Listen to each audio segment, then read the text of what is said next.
عندي هون بصلة متوسطة ونص فلفلة حمراء. بدي بلش قلي البصلة.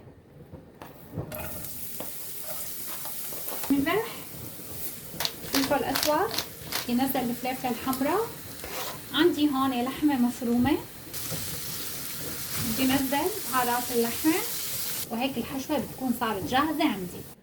عندي هون باذنجان كبيرة، هلا بدي اقشرها واقطعها. بدي بخون بالزيت. حطيت الباذنجان عندي هون بعلبة الاير فراير، وهلا رح اخذهم وشغل عليهم على الاير فراير. وهي الباذنجان شوفوا ما احلى، طلعته هلا من الاير فراير ولا احلى من هيك، كأنكم قالينه بالزيت. عامل له هيك بالنص حفرة صغيرة.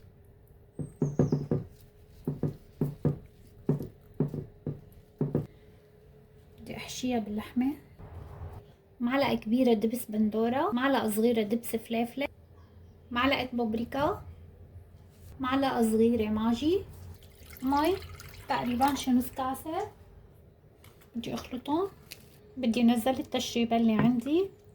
وهلا هيك صارت عندي صينية جاهزة. بدي فوتها على الفرن، شغل عليها من تحت على درجة حرارة 200. احط شي معلقتين 3 لبن، شي معلقتين طحينة، توم، سن توم، ملح، عصرة ليمون.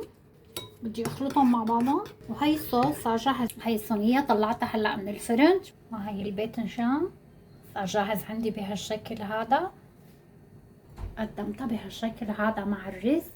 اذا عجبكم الفيديو يا غوالي لا تنسوا اللايك واشتراك بالقناة. بشوفكم بفيديو جديد.